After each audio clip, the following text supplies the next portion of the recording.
Government of India act 1935 किससे संबंधित है? देखिए, ये प्रांतीय स्वयं सत्ता का उपबंध था। सेकेंड, संघीय न्यायालय या फेडरल कोर्ट की स्थापना का उपबंध था। या फिर केंद्र में अखिल भारत संघ का उपबंध था। तो तीनों था दोस्तों। प्रांतीय स्वयं सत्ता का उपबंध था। अब गवर्नमेंट ऑफ इंडिया एक्ट जो था, प्रांतीय स्वयं सत्ता मिला था, ठीक है, प्रोविंशियल ऑटोनॉमी मिला था। भारत सरकार अधिनियम 1935 के अंतर्गत में 1935 के अंतर्गत प्रोविंशियल ऑटोनॉमी मिला था। 1935 के अधिनियम में प्रोविंशियल ऑटोनॉमी मिला था। गवर्नमेंट ऑफ इंडिया एक्ट 1935 में एक संघीय न्यायालय जो फेडरल कोर्ट की स्थापना का उपबंध था, ठीक है, फेडरल कोर्ट की स्थापना का उपबंध था। इसमें फेडरल कोर्ट की स्थापना का उपबंध था। इसमें केंद्र में अखिल भारत संघ का उपबंध था। केंद्र में क्या हो? अखिल भारत संघ का उपबंध किया गया था। केंद्र में अखिल भारत संघ की स्थापना की गई थी। एक संघीय न्यायालय यानी फेडरल कोर्ट की स्थापना का उपबंध था इसमें। और प्रोविंशियल ऑटोनॉमी प्रांतीय स्वयं सत्ता का उपबंध था भारत सरकार अधिनियम 1935 में, ठीक है। भारत सरकार अधिनियम उपबंध में अखिल भारत संघ बनाने के लिए कहा था कि भारत राज्यों का संघ बने, ठीक है, प्रांतीय स्वयं सत्ता मिलेगी, ठीक है, और प्रोविंशियल ऑटोनॉमी मिलेगा। हर राज्य को अपना अपना काम कर सकता है स्वतंत्र रूप से। एक केंद्र में न्यायालय बने जैसे सुप्रीम कोर्ट। तो तीनों सही है 1935 का। कौन सा सुमेलित नहीं है? देखिए, डॉक्ट्रिन ऑफ डलहौजी से सही संबंधित है। वर्नाकुलर प्रेस एक्ट किसने लागू किया था? कर्जन नहीं दोस्तों, लीटन ने लागू किया था, ठीक है। Vernacular press act Lord Lytton ने 1878 को लागू किया था, ठीक है। वारन पिट्स इंडिया एक्ट जो है वारन हेस्टिंग से संबंधित है। Pitt's India act Warren Hasting से संबंधित है। इल्बर्ट बिल लॉर्ड रिपन से संबंधित है 1883 में 1883 को। इल्बर्ट बिल लॉर्ड रिपन से संबंधित है। वर्नाकुलर प्रेस एक्ट लीटन से संबंधित है, जो कि गलत मिला हुआ है इसमें। Doctrines of Dalhousie, Pitt's India act Warren Hastings है। पिट्स इंडिया एक्ट कौन है?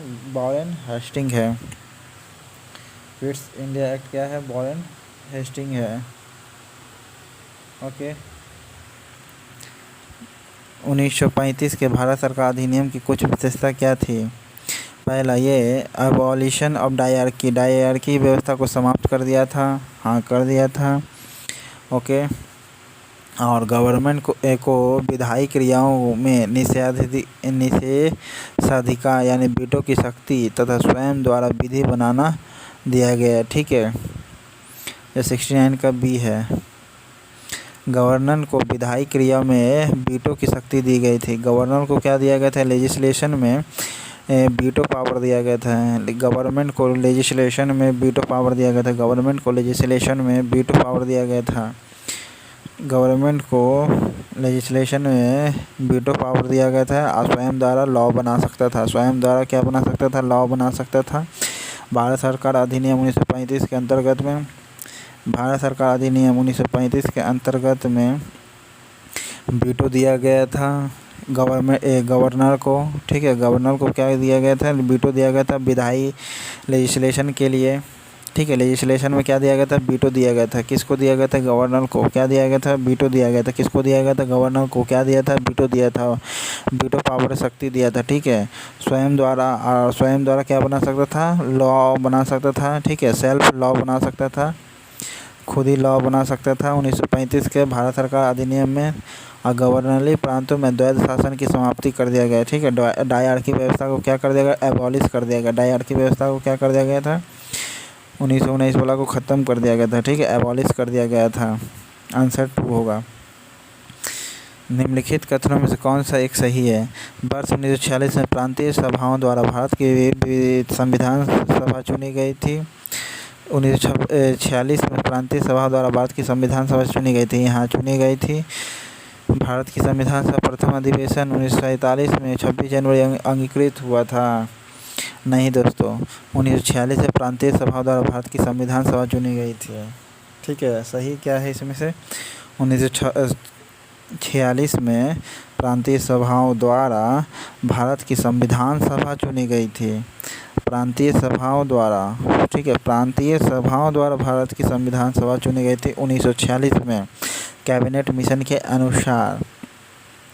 मॉन्टेग्यू चेम्सफोर्ड रिपोर्ट 1919 कहलाता है। मॉन्टेग्यू चेम्सफोर्ड भारत सरकार अधिनियम 1919 कहलाता है। 1946 से प्रांतीय सभा द्वारा भारत की संविधान सभा चुनी गई थी। मॉन्टेग्यू चेम्सफोर्ड रिपोर्ट भारत सरकार अधिनियम 1919। भारत में ब्रिटिश साम्राज्य के दौरान वायसराय पर विचार करना है। लॉर्ड कर्जन कौन पहले आया था?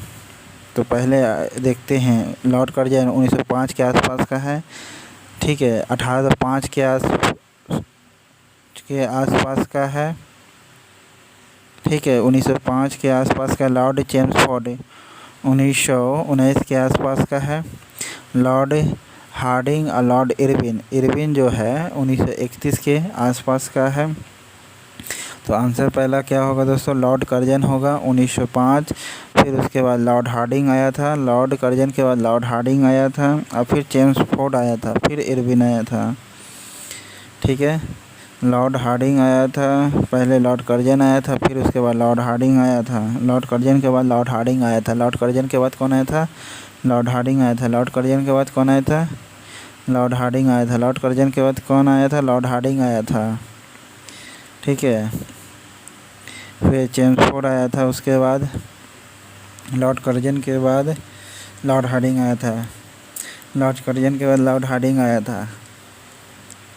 1919 से मौलाना अबुल कलाम आज़ाद ने विधान परिषद में त्यागपत्र दे दिया था। नहीं, विधान परिषद के सभी सदस्यों के विरोध के बावजूद सरकार ने रॉलेट एक्ट को पारित कर दिया। हाँ, तो आर सही, ए गलत है। विधान परिषद के सभी सदस्य, भारतीय सदस्यों के, विधानसभा के जितने भी भारतीय सदस्य थे, रॉलेट एक्ट का विरोध किया था। भारत के जितने भी सदस्य थे, भारतीय जो सदस्य थे, वो सभी रॉलेट एक्ट का विरोध किया था। इसके बावजूद सरकार रॉलेट एक्ट को पास कर दिया। 1854 की बोर्ड विज्ञप्ति, जिसे बोर्ड डिस्पैच कहते हैं, अभिव्यक्ति शिक्षा का क्या लक्ष्य था? भारत में पाश्चात्य संस्कृति का विचार करना था। ठीक है, पाश्चात्य अंग्रेजी भाषा के माध्यम से प्रयोग कर लोगों को साक्षरता बढ़ाना था, या फिर पाश्चात्य संस्कृति को बढ़ाना था। भारत में पाश्चात्य संस्कृति को बढ़ाना था। बोर्ड डिस्पैच में क्या था? पाश्चात्य संस्कृति को बढ़ाना था। बोर्ड डिस्पैच में क्या था? पाश्चात्य संस्कृति को बढ़ाना था। बोर्ड डिस्पैच में क्या था? पाश्चात्य संस्कृति को बढ़ाना था। 1942 के क्रिप्स मिशन का एक महत्वपूर्ण पहलू कौन था? देखिए, ये बी है दोस्तों। ठीक है ना। द्वितीय विश्व युद्ध के तुरंत पश्चात भारत संघ की स्थापना करना और उसे डोमिनियन पद प्रदान किया गया था। ठीक है, क्रिप्स मिशन का महत्वपूर्ण पहलू क्या था? द्वितीय विश्व युद्ध के बाद तुरंत भारत संघ की स्थापना की जाएगी। भारत को स्थापना किया जाएगा कि भारत एक संघ बनेगा। 1942 बोला कैबिनेट क्रिप्स मिशन में। ठीक है, और उसे डोमिनियन पद प्रदान किया जाएगा। डोमिनियन पद प्रदान किया जाएगा। डोमिनियन पद प्रदान किया जाएगा। भारत संघ बनाया जाएगा। डोमिनियन पद प्रदान किया जाएगा। भारत संघ बनाया जाएगा। ठीक है, 1942 के क्रिप्स मिशन का पहलू था।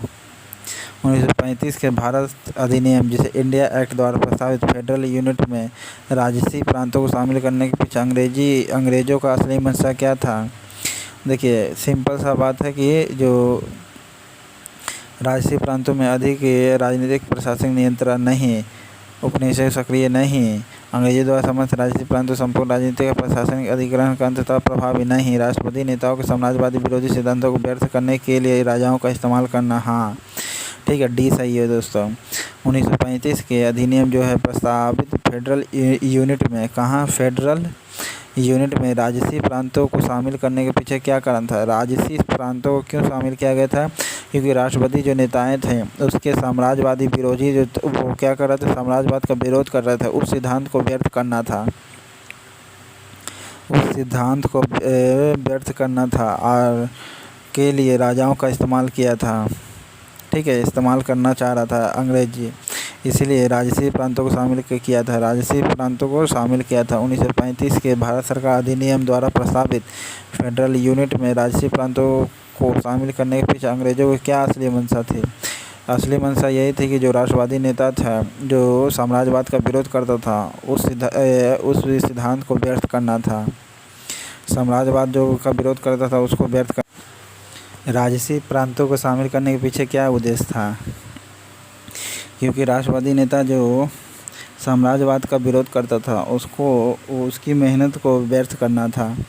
ब्रिटिश इंडिया के निम्नलिखित में से एक अधिनियम ने सामूहिक कार्यचालन के स्थान पर विभाग या विभागीय पद्धति द्वारा वायसराय की कार्यकारी परिषद पर उनके प्राधिकार को और बल प्रदान किया। तो 77 का ए है दोस्तों, इंडियन काउंसिल एक्ट 1861 है। ठीक है, ब्रिटिश इंडिया के किस अधिनियम ने सामूहिक कार्यचालन के स्थान पर विभागीय या विभागीय पद्धति द्वारा वायसराय की कार्यकारी परिषद पर उनके प्राधिकार को और बल प्रदान किया था? यानी वायसराय को और शक्ति मिली थी 1861 के द्वारा। वायसराय को शक्ति और ज़्यादा कब मिली थी? 1861 के द्वारा। इंडियन काउंसिल एक्ट 1861 के द्वारा, इंडियन काउंसिल एक्ट 1861 के द्वारा वायसराय को अधिक शक्ति मिली थी। ठीक है, वायसराय को आधुनिक और इसी समय भी प्रतिनिधि जैसे शब्दों का यूज किया गया था। ठीक है, 1861 में वायसराय को अधिक शक्ति प्रदान की गई थी। Indian council act 1861, Indian council act viceroy को अधिक और शक्ति प्रदान की गई थी 1861 में। ठीक है, 1861 में। चार्टर एक्ट 1813, चार्टर एक्ट 1813 में क्या है दोस्तों? भारत में कंपनी का व्यापार एक अधिकार समाप्त कर दिया गया है। ठीक है, खाली चाय को छोड़ करके दोस्तों। चार्टर एक्ट 1813 में भारत में कंपनी का जो व्यापार अधिकार था उसे समाप्त कर दिया गया। एक अधिकार जो मोनोपोली था उसे समाप्त कर दिया गया। भारत में जो कंपनी का मोनोपोली था उसे समाप्त कर दिया गया चार्टर एक्ट 1813 के द्वारा। चार्टर एक्ट 1813 के द्वारा जो कंपनी का मोनोपोली व्यापार पर अधिकार था उसे समाप्त कर दिया गया। और 1933 में चाय को भी समाप्त कर दिया गया। रेगुलेटिंग एक्ट 1773 का काम क्या था? तो इसका काम था कंपनी के निदेशकों को कंपनी के प्रबंधन के संबंधित सभी समाचार पत्र को दस्तावेज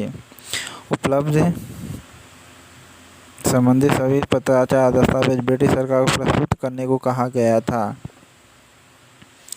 ठीक है, बी का 4 होगा दोस्तों। रेगुलेटिंग एक्ट 1773 में कंपनी का जितना भी जो डायरेक्टर था वो डायरेक्टर कंपनी से संबंधित जितने भी समाचार पत्र थे, दस्तावेज था, जितना भी रिकॉर्ड था, न्यूज़ था, वो सभी ब्रिटिश सरकार को प्रस्तुत करने के लिए कहा गया। ठीक है, ब्रिटिश सरकार को प्रस्तुत करने के लिए कहा गया। ब्रिटिश सरकार को कंपनी को प्रस्तुत करने के लिए कहा गया। ठीक है, कंपनी को प्रस्तुत करने के लिए कहा गया। कंपनी के जितने भी डायरेक्टर था उसको कहा गया टोटल रिकॉर्ड को हमें दे दीजिए, यानी ब्रिटिश सरकार को दीजिए। ठीक है, ये 1773 रेगुलेटिंग एक्ट के अंतर्गत में किया गया था। एक्ट ऑफ 1858 क्या है? एक्ट ऑफ 1858 शासन का अधिकार ईस्ट इंडिया कंपनी से ब्रिटिश क्राउन को हस्तांतरित कर दिया गया। एक्ट ऑफ 1858 क्या है? शासन पर अधिकार ईस्ट इंडिया कंपनी से ब्रिटिश क्राउन को हस्तांतरित कर दिया गया।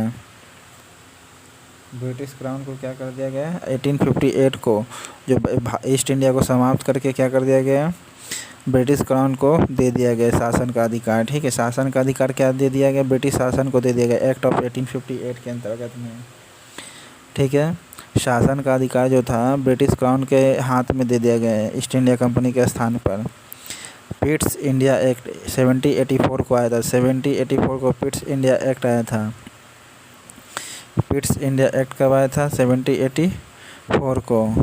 ठीक है, जो वॉरेन हेस्टिंग से संबंधित है। Pitt's India act Warren Hastings से संबंधित है। पिट्स इंडिया एक्ट जो 1784 में आया था। कब आया था पिट्स इंडिया एक्ट?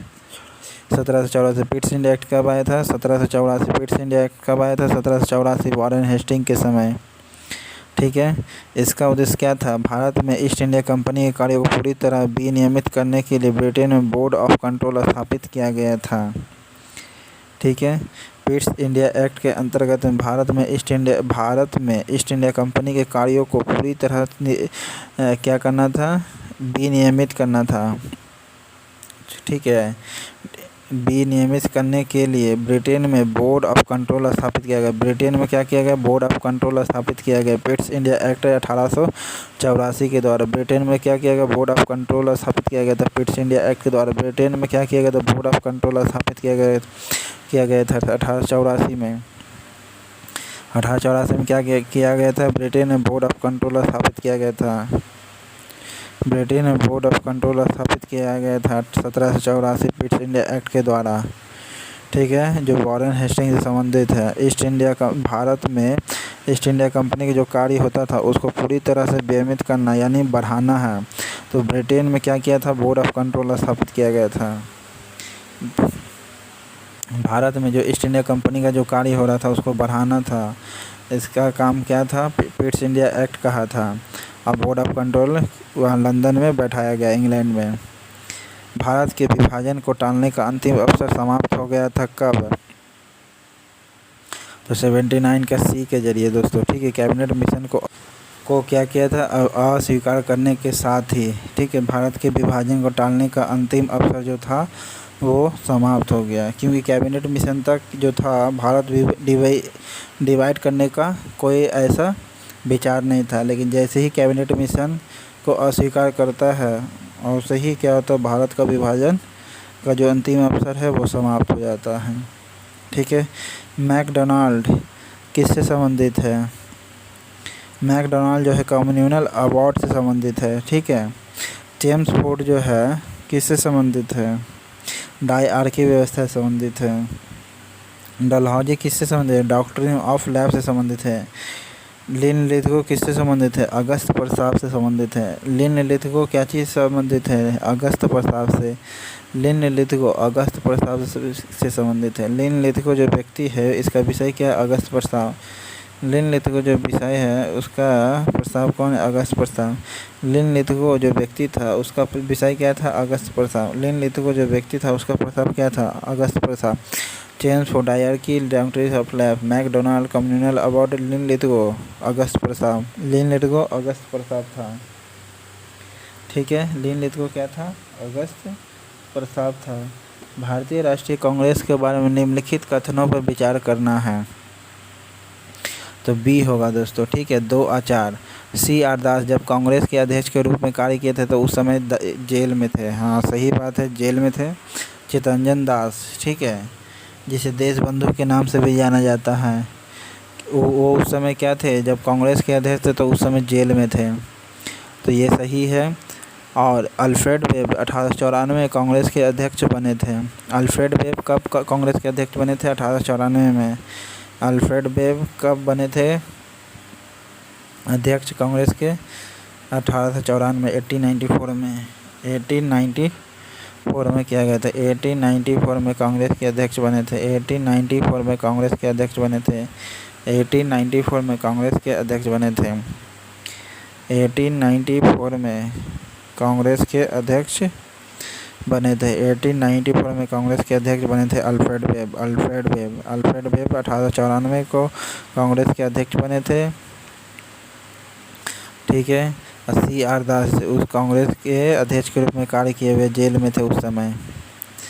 ओके, 1935 के भारत सरकार अधिनियम को कौन सी एक विशेषता नहीं है, देखिए, डायरकी विधानसभा, अखिल भारतीय संघ, प्रांतीय स्वतंत्रता, केंद्र के साथ राज्यों में द्वैध शासन नहीं। 82 का ए गलत है दोस्तों। द्विसदनीय व्यवस्था किया गया था। ठीक है, प्रोविंशियल ऑटोनॉमी दिया गया था। ठीक है, 2 सदनीय विधान मंडल बना था। तो 2 सदनीय क्या किया गया था, विधान मंडल बना था। ओके, 2 सदनीय विधानमंडल बना था। एक अखिल भारतीय विधानमंडल भारतीय संघ बना, एक अखिल भारतीय संघ बना।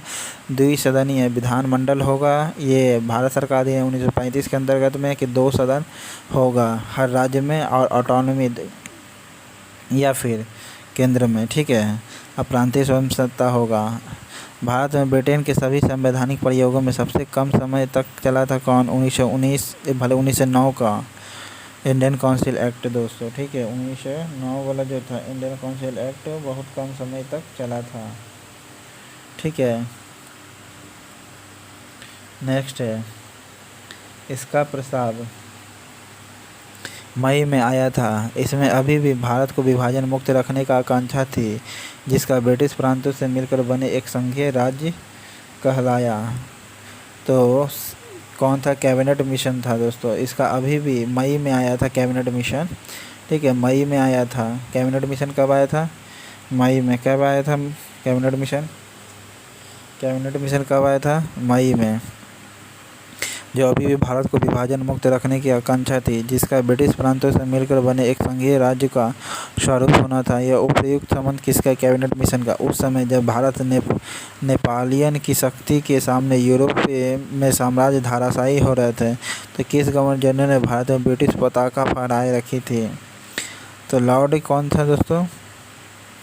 लॉर्ड या वॉरेन हेस्टिंग था, या लॉर्ड हेस्टिंग था? लॉर्ड हेस्टिंग था, ठीक है। वॉरेन हेस्टिंग नहीं, लॉर्ड हेस्टिंग था, ठीक है। 85 का डी लॉर्ड हेस्टिंग होगा। जब उस नेपोलियन के साथ शक्ति का सामना यूरोप में साम्राज्य धाराशायी हो रही थी। नेपोलियन जब धाराशायी हो रहा था यूरोप में, तो उस समय भारत में ब्रिटिश पर पटाखा कौन फहराए रखा था? लॉर्ड हेस्टिंग फहराए रखा था, ठीक है। लॉर्ड हेस्टिंग है। पिट्स इंडिया एक्ट तो वॉरेन हेस्टिंग से संबंधित है। लॉर्ड हेस्टिंग जो है भारत में ब्रिटिश पटाखा फहराए रखा था जिस समय नेपोलियन गिर रहा था। नेपोलियन गिर रहा था और भारत में पटाखा फहराए रखा। कौन? Lord Hasting. कांग्रेस के निम्नलिखित नेताओं में से कौन एक कैबिनेट मिशन योजना के पक्ष में पूरी तरह से था? तो सरदार पटेल थे। कैबिनेट मिशन के पक्ष में कौन थे? सरदार पटेल थे। लॉर्ड हेस्टिंग क्या थे? भारत में पटाखा फहराए रखे और नेपोलियन उधर यूरोप में गिरता रहा। The first Indian war of independence किसने लिखा था? 86 का सी है दोस्तों, ठीक है। The first Indian war of independence Damodar Savarkar ने लिखा था, ठीक है। विनायक दामोदर सावरकर ने लिखा था the first Indian war of independence. Vinayak Damodar ने लिखा था। आनंद बंकिम चंद्र चटर्जी ने लिखा था। लाइफ डिवाइन किसने लिखा था दोस्तों? श्री अरविंदो घोष ने लिखा था लाइफ डिवाइन। साधना किसने लिखा था? रविंद्रनाथ टैगोर ने। साधना किसने लिखा था? रविंद्रनाथ टैगोर ने। साधना किसने लिखा था? रविंद्रनाथ टैगोर ने साधना लिखा था। साधना किसने लिखा था? रविंद्रनाथ टैगोर ने। साधना रविंद्रनाथ टैगोर ने लिखा, ठीक है। लाइफ डिवाइन के लेखक श्री अरविंदो घोष है। बंकिम चंद्र चटर्जी आनंद मठ के। Vinayak Damodar the first war of independent. Vinayak Damodar संबंधित हैं। जब नेपोलियन गिर रहा था तो लॉर्ड हेस्टिंग भारत में पटाखा फहराए रखा था। लॉर्ड हेस्टिंग दोस्तों याद रखिएगा, वॉरेन हेस्टिंग नहीं, lord Hastings. Warren Hastings Pitt's India act से संबंधित है, जो 1784 को आया था, ठीक है। भारत में ब्रिटेन के सभी संवैधानिक प्रयोगों में सबसे कम समय उन्होंने। थियोडोर बेक किससे संबंधित है? थियोडोर बेक जो है 88 का डी से संबंधित है दोस्तों, ठीक है। Mohammedan Anglo Oriental college. Theodore Beck जो है मोहम्मडन एंग्लो ओरिएंटल कॉलेज से संबंधित है दोस्तों। कौन सही सुमेलित है? तो 1, 2 और 3 सम्मिलित है, ठीक है। इल्बर्ट बिल लॉर्ड रिपन से संबंधित है। 1883 को इल्बर्ट बिल। फिरोज शाह मेहता भारतीय राष्ट्रीय कांग्रेस से संबंधित है। फिरोज शाह मेहता भारतीय राष्ट्रीय कांग्रेस से संबंधित है। और थियोडोर बेक जो है मोहम्मडन एंग्लो ओरिएंटल कॉलेज से संबंधित है। थियोडोर बेक जो है मोहम्मडन एंग्लो ओरिएंटल से संबंधित है। मोहम्मडन एंग्लो ओरिएंटल कॉलेज से थियोडोर बेक संबंधित है। Theodore Beck Mohammedan Anglo Oriental college से संबंधित है। Theodore Beck. Ilbert bill lord Ripon 1883। Firoz Shah Mehta भारतीय राष्ट्रीय कांग्रेस से संबंधित है। कौन सा सही से कालानुक्रम सही है? यानी क्रमानुसार बताना है दोस्तों, ठीक है, काल के अनुसार, यानी पहले कौन कौन आया था। बॉडी डिस्पैच 1854 को आया था दोस्तों, ठीक है। मैकाले का 1835 में आया था। हंटर रिपोर्ट जो से एजुकेशन से संबंधित है। डिसार्जेंट एजुकेशन रिपोर्ट, ये भी एजुकेशन से संबंधित है। तो ए होगा दोस्तों, पहले 2 आया था मैकाले 1835 का, फिर बॉडी डिस्पैच आया था, ठीक है, 1854 का। फिर हंटर रिपोर्ट आया था, ठीक है, हंटर रिपोर्ट आया था। फिर हंटर रिपोर्ट आया था, फिर सार्जेंट रिपोर्ट आया। हंटर रिपोर्ट के बाद सार्जेंट एजुकेशन रिपोर्ट आया था। हंटर रिपोर्ट के बाद सार्जेंट एजुकेशन रिपोर्ट आया था। हंटर रिपोर्ट के बाद सार्जेंट एजुकेशन रिपोर्ट आया था। हंटर रिपोर्ट के बाद सार्जेंट एजुकेशन रिपोर्ट आया था, ठीक है। हंटर रिपोर्ट के बाद आया था, हंटर रिपोर्ट के बाद आया था द सार्जेंट एजुकेशन रिपोर्ट, ठीक है। हंटर रिपोर्ट के बाद सार्जेंट एजुकेशन रिपोर्ट आया था। निम्न में से किसने सोम प्रकाश नामक समाचार पत्र निकाला था। सोम प्रकाश ईश्वर चंद्र विद्यासागर ने निकाला था। सोम प्रकाश समाचार पत्र ईश्वर चंद्र विद्यासागर ने निकाला था। सोम प्रकाश समाचार पत्र ईश्वर चंद्र विद्यासागर ने निकाला था। सोम प्रकाश समाचार पत्र ईश्वर चंद्र विद्यासागर ने निकाला था। सोम प्रकाश जो है समाचार पत्र किसने निकाला था, ईश्वर चंद्र विद्यासागर ने। ईश्वर चंद्र विद्यासागर ने क्या निकाला, सोम प्रकाश नामक अखबार निकाला था। भारत में स्वदेशी आंदोलन के दौरान लिखा गया था गीत अमार सोनार बांग्ला ने बांग्लादेश को उसके स्वतंत्रता संग्राम में प्रोत्साहित किया। उसे बांग्लादेश ने राष्ट्रगान के रूप में अपनाया। यह किसने लिखा था, रविंद्रनाथ टैगोर ने लिखा था, ठीक है। अमार सोनार बांग्ला जो स्वतंत्रता संग्राम में प्रोत्साहित किया था बांग्लादेश को, रविंद्रनाथ टैगोर ने। लॉर्ड मैकाले से संबंधित कौन है, अंग्रेजी शिक्षा से संबंधित है। लॉर्ड मैकाले से अंग्रेजी सेना से संबंधित है। अपील आयोग जो है सेना के सुधार से संबंधित है। सती प्रथा की समाप्ति बेंटिक से संबंधित है। तो अर्थाई कार्नोवाली से संबंधित है, ठीक है। विलियम जोन्स से संबंधित है। सुबह आज़ादी नामक कविता किसने लिखा था, फैज़ अहमद फैज़ ने। सुबह आज़ादी किसने लिखा था, फैज़ अहमद फैज़ ने। सुबह आज़ादी नामक कविता किसने लिखा था, फैज़ अहमद फैज़ ने। सुबह आज़ादी किसने लिखा था, फैज़ अहमद फैज़ ने। सुबह आज़ादी नामक कविता किसने लिखा, फैज़ अहमद फैज़ ने। सुबह आज़ादी नामक कविता किसने लिखा, फैज़ अहमद फैज़ ने। कौन सा एक जनरल अबुल कलाम आज़ाद द्वारा प्रकाशित है, तो अल हिलाल है। अबुल कलाम आज़ाद जो थे अल हिलाल लिखे थे, ठीक है। अल हिलाल जो थे अबुल कलाम आज़ाद ने लिखा था। द इंडियन सोशलिस्ट एनिवेशन से संबंधित है। सूचीबद्ध सूची 2 को मिलाना। बंकिम चंद्र चटर्जी जो लेखक, इसका कृति कौन है, तो देखिए बंकिम चंद्र चटर्जी ने जो लिखा था वो सी लिखा था दोस्तों, ठीक है। ए का 2 होगा। देवी चौधरानी, बंकिम चंद्र चटर्जी जो है देवी चौधरानी ने लिखा, ठीक है। देवी चौधरानी किसने लिखा, बंकिम चंद्र चटर्जी ने। बंकिम चंद्र ने क्या लिखा, देवी चौधरानी। बंकिम चंद्र ने क्या लिखा, देवी चौधरानी। बंकिम चंद्र ने क्या लिखा, देवी चौधरानी। बंकिम चंद्र ने क्या लिखा, देवी चौधरानी। किसने लिखा, बंकिम चंद्र ने। देवी चौधरानी किसने लिखा, बंकिम चंद्र ने। देवी चौधरानी किसने लिखा, बंकिम चंद्र ने। दीन बंधु मित्र किसे कहा जाता है, या किसने लिखा, नील दर्पण, ठीक है। दीन बंधु मित्र जो है लेखक कौन है, नील दर्पण है, कृति है। दीन बंधु मित्र कृति किसका है, नील दर्पण है। दीन बंधु मित्र है, कृति है नील दर्पण। दीन बंधु मित्र नील दर्पण। दीन बंधु मित्र लेखक है, कृति इसका क्या है, नील दर्पण। प्रेमचंद्र के द्वारा किसने लिखा है, शतरंज के खिलाड़ी। प्रेमचंद्र ने क्या लिखा, शतरंज के खिलाड़ी। प्रेमचंद्र ने क्या लिखा, शतरंज के खिलाड़ी, ठीक है। देवी चौधरानी, बंकिम चंद्र ने लिखा है दीन बंधु मित्र नील दर्पण से संबंधित है। दीन बंधु मित्र नील दर्पण से संबंधित है। प्रेमचंद्र शतरंज के खिलाड़ी। प्रेमचंद्र जो है शतरंज के खिलाड़ी हैं। गोल्डन थ्रेशहोल्ड नामक कविता संग्रह की रचयिता निम्नलिखित में से कौन है, तो 96 का सी सरोजिनी नायडू है, ठीक है। गोल्डन थ्रेशहोल्ड नामक कविता का संग्रह की रचयिता कौन है, सरोजिनी नायडू है। गोल्डन थ्रेशहोल्ड नामक कविता किसने लिखा है, सरोजिनी नायडू ने लिखा है। गोल्डन थ्रेशहोल्ड नामक कविता किसने लिखा, सरोजिनी नायडू ने। गोल्डन थ्रेशहोल्ड नामक कविता किसने लिखा, Sarojini Naidu. Golden threshold Sarojini Naidu. Golden threshold Sarojini Naidu से संबंधित है, ठीक है। ये कविता लिखी थी गोल्डन थ्रेशहोल्ड। दीनबंधु मित्र नील दर्पण से संबंधित है। बंकिम चंद्र देवी चौधरानी दीनबंधु मित्र प्रेमचंद्र शतरंज के खिलाड़ी लिखा था। अली लाल अबुल कलाम से संबंधित है। फैज़ अहमद फैज़ ने सुबह आज़ादी लिखा है। लॉर्ड मैकाले जो अंग्रेजी शिक्षा से संबंधित है। ठीक है। सोम प्रकाश नामक समाचार ईश्वर चंद्र विद्यासागर ने लिखा था।